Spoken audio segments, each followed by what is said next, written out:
በስመ አብ ወወልድ ወመንፈስ ቅዱስ አምላክ የእግዚአብሔር ቤተሰቦች እንደምን አላችሁ? ሰላም እግዚአብሔር ከሁላችን ጋር ይሁን።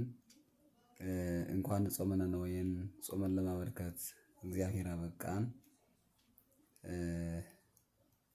በልዩ ልዩ መልክ በተጸምዶ ጾም በጸሎት እግዚአብሔር አምላካችን ስንለምነው 3 ቀን ሆኖናል። ጸሎታችንን እግዚአብሔር እንዲቀበለን ፈቃዱ ይሁንልን። ለሀገር ለቤተ ክርስቲያን እንዲተርፍ አምላካችን ይፍቀድልን።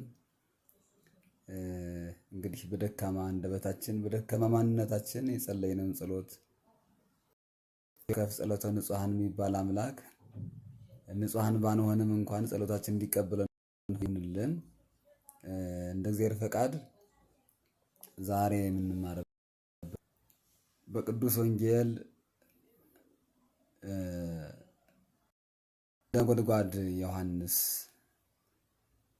በጻፈልን ምዕራፍ 4 ቁጥር 7 አንድ ኃይለ ቃል አንስተን ነው።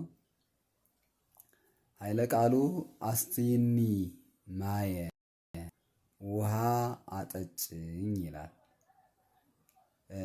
በነገራችን ውሃ አጠጣኝ የሚል ሰው የመጨረሻ ጥቂት የሚባል ልመና የለመነ ሰው ነው። ለሰጪው የማያስቸግር እንዲያውም ለእግዚአብሔር ውሃ የእግዚአብሔር ውሃ ይላል። ጌታም በወንጌሉ ቀዝቃዛ ውሃ እንኳን በአገልጋይ ስም በሰማዕታት በጻድቃን ስም የሰጠ ዋጋውን አያጣም ብሎ እንደተናገረው ውሃ ከስጦታዎች ሁሉ ዝቅ ያለ ስጦታ ጌታችን መድኃኒታችን ኢየሱስ ክርስቶስ በመዋዕለ ሥጋዌው 2 ጊዜ ውሃ ሲለምን እናያለን በቅዱስ ወንጌል። የመጀመሪያው ልመና ይሄ ነው። ታሪኩን እናንተ በደንብ ታነቡታላችሁ። የዮሐንስ ወንጌል ምዕራፍ 4 አንዲት ሳምራዊት ሴት ያዕቆብ ከዋጀው የጉድጓድ ውሃ ልትቀዳ መጣች። ጌታም በዚያ ያልፍ ነበረና እሱ በወደደ ሴቷንም ለንስሐ ሊያበቃት ሊያድናት ሊያከብራት ፈቃዱ ስለነበረ አስቲኒ ማየ ብሎ ነገሩን ጀመረ። ውሃ ጠጭኝ አላት። እሷ ግን ምን አለች? እኔ ሳምራዊት አንተ አይሁዳዊ ነህ። በምን አወቀች? ባጠማጠሙ ባነጋገሩ ተረዳችው። በብዙ ነገር አይተባበሩም ነበር ሳምራውያን። ስለዚህ እንዴት አንተ አይሁዳዊ ስትሆን ከኔ ከሳምራዊቷ ውሃ ትጠይቃለህ ብላ ተከራከረችው። እሱ መልሶ ብታውቂ ኖሮ የሚለምንሽ እንደሆን ብታውቂ ኖሮ አንቺ የሕይወት ውሃ እንዲሰጥሽ በለመንሽው ነበር አላት። እሷም በስጋ አነጋገር መስሏት መቅጃ የለህም፣ ጉድጓዱም ሩቅ ነው፣ ገመድም የለህም፣ በምን ቀድተህ ትሰጠኝ አለች።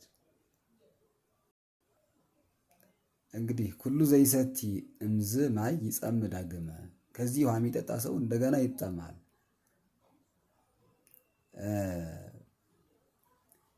ወኩሎ ዘይሰቲ እንዘ እሁቦ አነ ኢይጸም፣ እኔ ከምሰጠው የሕይወት ውሃ የሚጠጣ ግን ለዘላለም አይጠማም ብሏት ከተከራከረችው በኋላ ከያዕቆብ አንተ ትበልጣለህ ስትለው የያዕቆብ አምላክ መሆኑን ሳትረዳ በስተመጨረሻ ኢየሱስ ክርስቶስ እንደሆነ አስረድቷት ኃጢአቷንም አውቆባት የሀገሩን ሰው ሁሉ ጠርታ ኑ ብላ እስከዛቸው ድረስ ወደ ጌታዋ ወደ ኢየሱስ ክርስቶስ እስከምታመጣቸው ድረስ ደርሳለች። እንግዲህ እዚህ ላይ የሚያሳየን ውሃን የፈጠረ ቀላያት በፍኑ የሚሰፈሩ ጌታ ውሃ ሲለምን ቸርነቱን ትህትናውን ወደሱ የማቅረብ ጥበቡን ያስረዳናል እንጂ ውሃ አጥቶ ውሃ ጠምቶ የመጀመሪያው ውሃ የለመነበት ወቅት ይሄ ነው። ሁለተኛው ክብር ይግባውና በመልዕልተ መስቀል ስለኛ ኃጢአት በተሰቀለ ውሃ አጠጡኝ ተጠማሁ ብሎ ተናገረ። ተጠማሁ። በዚህ ጊዜ ሆምጣጤ ነው ያመጡለት። ሁለት ጊዜም ውሃ ለምኖ መድኃኒታችን ኢየሱስ ክርስቶስ ሁለት ጊዜም አልጠጣም። ይህች ሳምራዊት ሴት ከተከራከረችው በኋላ እሷ ለራሷ የሕይወቷን መድኃኒት የሕይወት ውሃዋን ተረዳች። ከውሃዋ አልሰጠችውም። እሱም ተቀብሎ አልጠጣም። በትምህርት በክርክር ብቻ ነው ያለቀው። ወንጌሉ ላይ እንደምናነበው ምንድን ነው ውሃ? ምንድን ነው የሰው ልጅስ ውሃ ይህን ያህል ልቡ የጠነከረ? ይህንን ካየን ይበቃል። ውሃ የተባለው እንግዲህ በሌላ ጊዜም ቀደም ብሎ ተከታትላችሁ ከሆነ ዘየአሲ ተወካፊ የሚሰጥ የሚቀበል ብለን በትምህርተ ኅቡዓት አንድ አጭር ትምህርት እንደተነጋገር ነው። የሚሰጥ እግዚአብሔር መልሶ ሲቀበል ያስደስተዋል። ከሰጠው እንደገና ይላል ማለት ነው።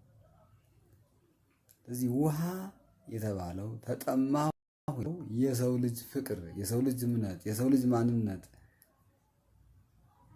የሰው ልጅ በሕገ እግዚአብሔር መኖር ነው። እግዚአብሔር የናፈቀው እንደናፈቀውም ነው የቀረው። ሳምራዊቷ ሴትም አይሁድም ውሃ ቀድተው ጥሙን እንዲረካ አላደረጉም።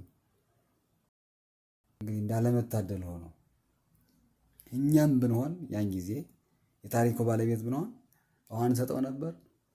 እሱ ደግሞ ሌላ ጥያቄ ነው። ዛሬ እንኳን እግዚአብሔር በሚገለጥባቸው በነዳያን እግዚአብሔር በሚገለጥባቸው በአብነት ደቀ መዛሙርት በካህናት አድሮ እግዚአብሔር እየለመነን ምን ያህሎቹ ለቤተ እግዚአብሔር ለችግረኞች እንሰጣለን የሚለውን ስለምናውቀው ማለት ነው። ስለዚህ ሁለት ጊዜ ለምኖ ያላገኘ ጥሙን ያላረካ እግዚአብሔር የሰው ልጅ ሲበድለው እንደኖረ የሚያሳይ ነው። የሰው ልጅ ሲበድለው እንደኖረ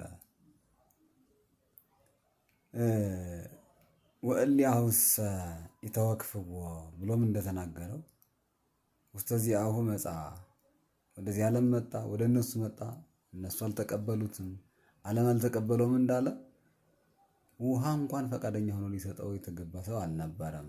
የሚያሳዝን ነው በእውነቱ።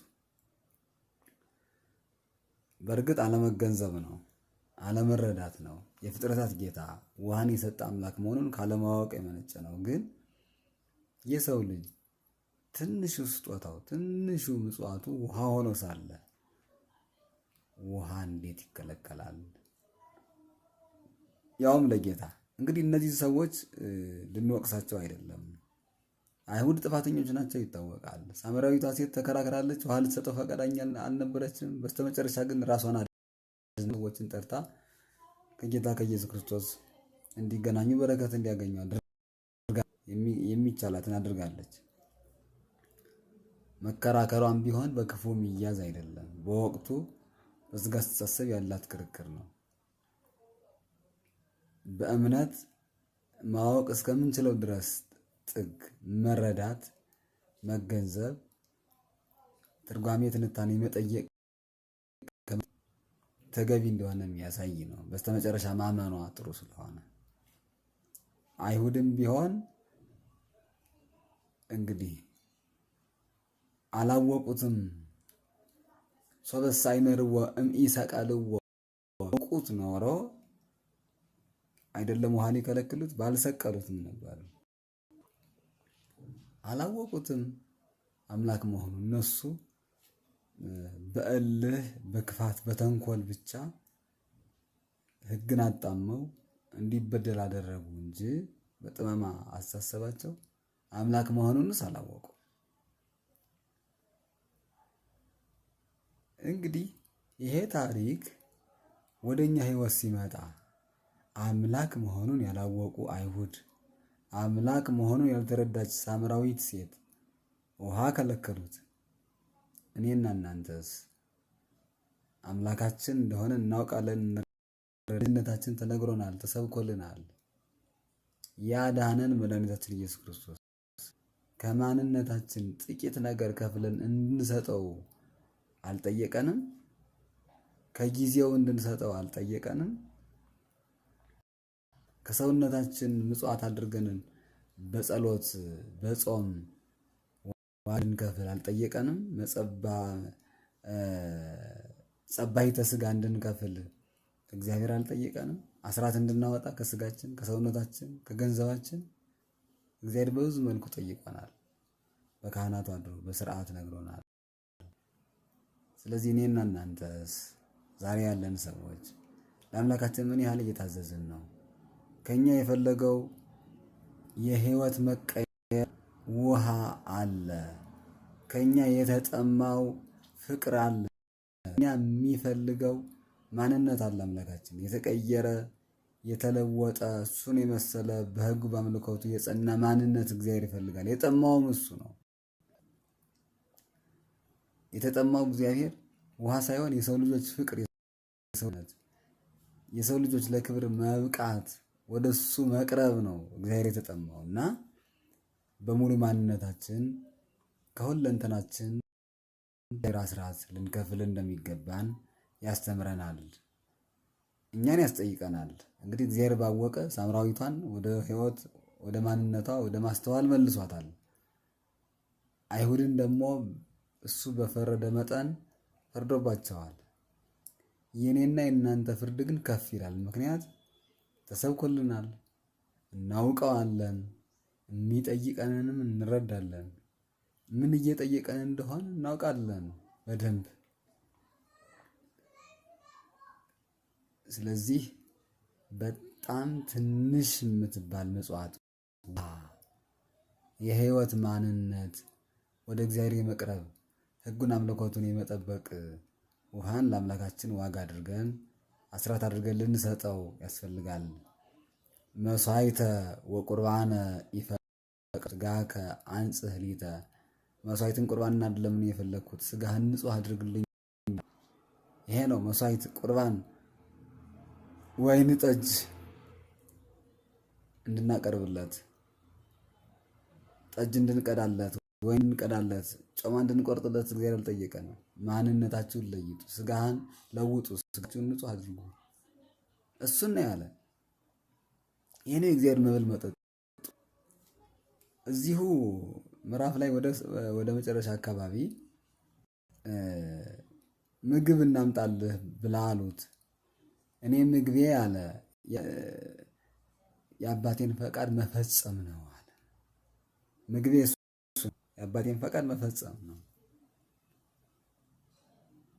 ስለዚህ የአምላክ ምግቡ የሰው ልጆች ድነት ነው። የአባቱ ፈቃድ የእሱ ፈቃድ የሰው ልጆችን ማዳን ወደ እሱ ማቅረብ ነው።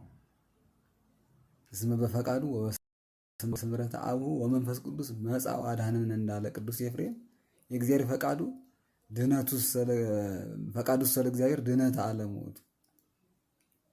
ፈቃዱ ምንድነው? ዓለምን ማዳን ነው። ይሄ ነው ምግቤ፣ ይሄ ነው መጠጤ ይለናል። ለእግዚአብሔር የተገባ መስዋዕት እንድናቀርብ ራሳችን ማዘጋጀት ይጠይቀናል ማለት ነው።